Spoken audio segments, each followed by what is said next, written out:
اللہ کے رسول صلی اللہ علیہ وسلم نے فرمایا، سورہ بقرہ پڑھا کرو، اس کا پڑھنا برکت ہے اور اس کا چھوڑنا حسرت، اور جادوگر اس کا مقابلہ نہیں کر سکتے۔ اپنی مصیبتوں کو چھپاؤ، اللہ کا قرب حاصل ہوگا۔ رسول اکرم صلی اللہ علیہ وسلم نے فرمایا، تکلیف کی گھڑیاں خطاؤں کو مٹا دیتی ہیں۔ اللہ کے رسول صلی اللہ علیہ وسلم نے ارشاد فرمایا، نماز میں لمبا قیام کرنا موت کی تکالیف کو ہٹاتا ہے۔ نماز کیا ہے؟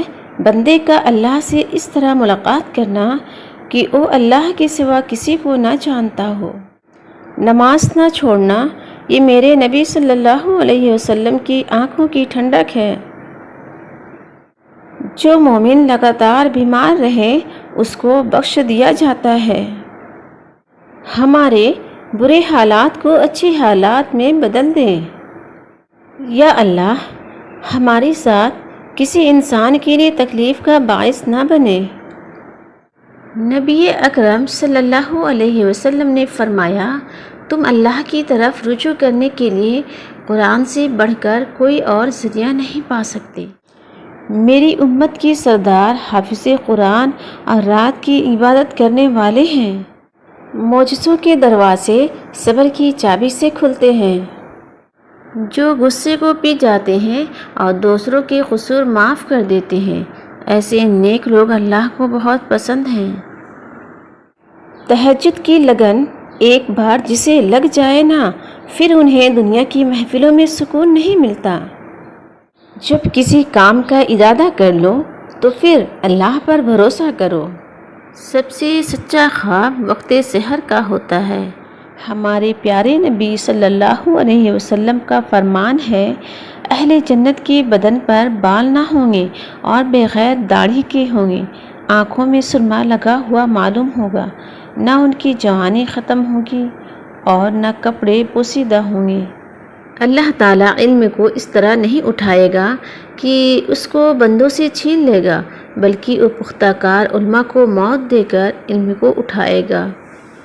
اور زمین پر اکڑ کر نہ چل، کیونکہ تو اسے ہرگز پھاڑ نہیں سکے گا، اور نہ ہی تو پہاڑوں کی بلندی کو پہنچ سکے گا۔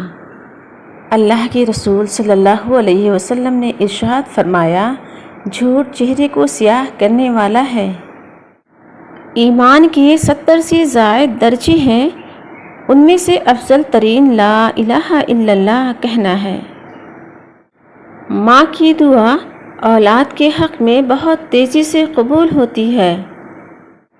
مسلمان جب بھی کسی پریشانی، بیماری، رنج و ملال، تکلیف اور غم میں مبتلا ہو جاتا ہے، یہاں تک کہ اگر اسے کوئی کانٹا بھی چبھ جائے تو اللہ تعالیٰ اسے اس کے گناہوں کا کفارہ بنا دیتا ہے۔ رسول اللہ صلی اللہ علیہ وسلم نے فرمایا، صبر تو وہی ہے جو صدمے کے شروع میں کیا جائے۔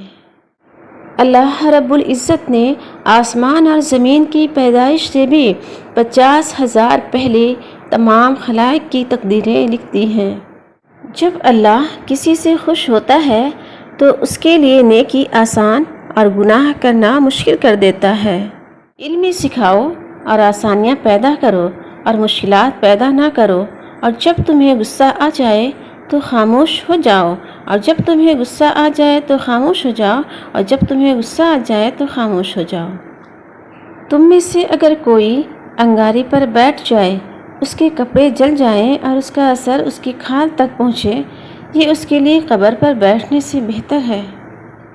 اس نے سجدے میں دھیمی آواز میں کہا، یا اللہ، میں رائیگاں جا رہی ہوں، مجھے ضائع مت ہونے دینا۔ اور اللہ کی طرف سے سورۃ الضحیٰ کی صورت میں بڑی خوبصورتی سے جواب آیا، تمہارے رب نے تمہیں ہرگز نہیں چھوڑا اور نہ ہی وہ ناراض ہوا، اور یقین جانو کہ عنقریب تمہارا رب تمہیں اتنا دے گا کہ تم خوش ہو جاؤ گے۔ توکل کیا ہے؟ سارے راستے بند ہو گئے ہیں، اندھیرا ہو گیا ہے، آپ کو کوئی راستہ نہیں مل رہا، تو آپ کہتے ہیں میرا رب مجھ کو نکالے گا، حسبنا اللہ و نعم الوکیل۔